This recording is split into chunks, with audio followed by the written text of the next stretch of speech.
Welcome to Mission San Carlos. This mission is considered the crown jewel of the mission chain because of its oceanside settings and luscious gardens. In fact, Carmel means Garden of God in Hebrew. This mission was founded in 1771. This is the second mission built out of the 21. The original mission was built in Monterey in 1770, but it was moved because of poor soil and poor treatment of the Native Americans. Cut. Founded in 1771, this is how the mission appeared in 1794. This is another picture of the mission in the late 1700s. As you can see, it has a beautiful setting above the Pacific Ocean.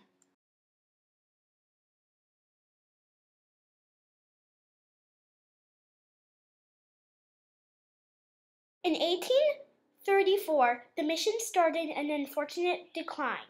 The mission changed status to a normal parish church. The mission lands were absorbed by Hispanic settlers. Padre Real moved out of the mission. The church gradually fell into ruins.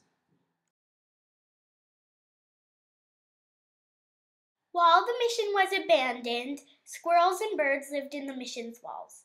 Cows ate the grass that grew inside of the mission's church. The mission was not only a church, but it was a community where people lived and worked.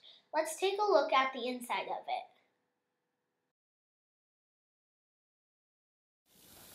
This is Father Sarah's library. It is believed to be the first library in California. At his death, there are only 50 books in his library. When it was cataloged in the 1800s, there were 302 books. This is the kitchen in the mission. It was also used as a dinner area for the Padres and the guests.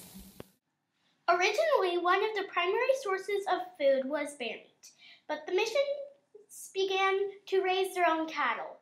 Each mission had their own cattle brand.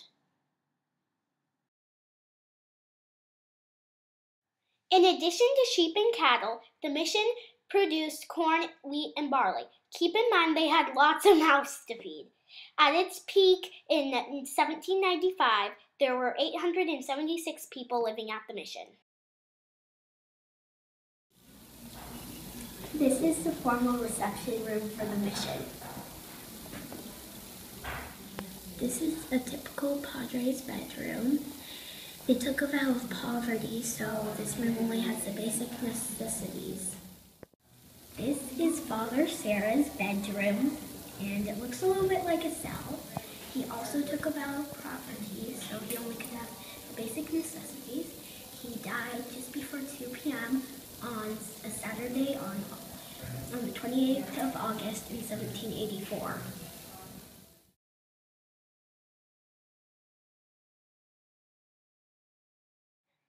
The latest restoration of the mission actually began in 1884 and continues to this day.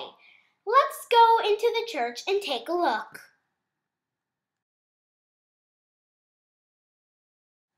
Mission San Carlos is one of the few with a stone basilica. Most are made of adobe.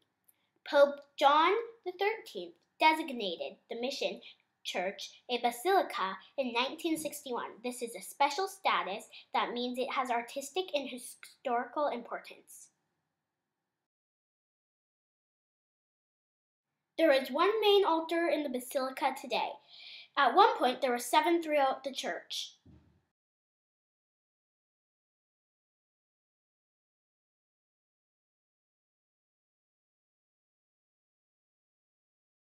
On August 28, 1784, at the age of 70, Father Junipero Serra died at Mission San Carlos Bamaro. He is buried here under the sanctuary floor. Father Serra was beatified by Pope John Paul II on September 25, 1988. This is the next last step towards recognition of sainthood in the Catholic Church.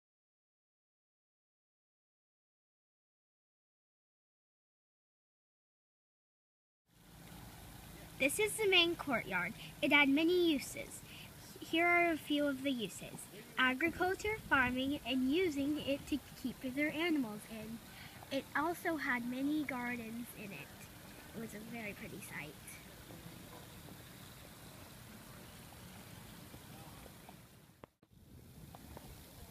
On this very spot, Father Junipero Serra erected the mission cross, August 24th, 1771.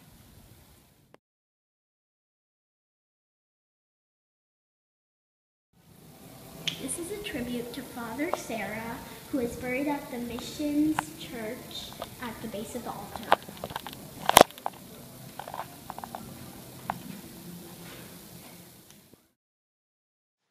One of the most interesting features of the mission is the set of 9 bells.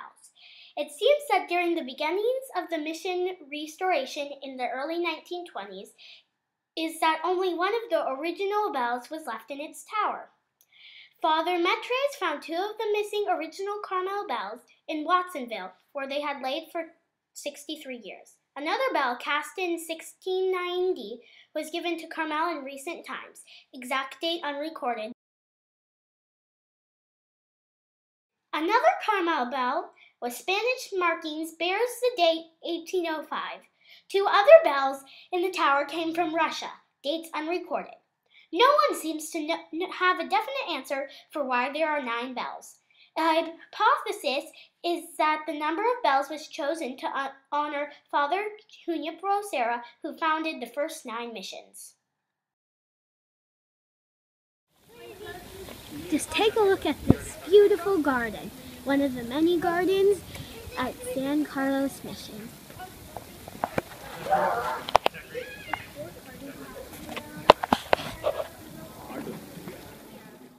This graveyard is in memory of the Christian Indians and Spaniards who are buried here and who died in 1771 through 1833.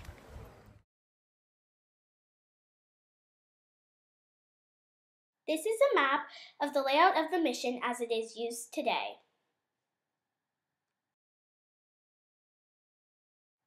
I bet you are wondering how the mission is used today. The basilica is used as an active parish church. The soldiers' quarters and the women's quarters are now used for a school. In case you're wondering, there is a playground. There are a number of museums at my mission.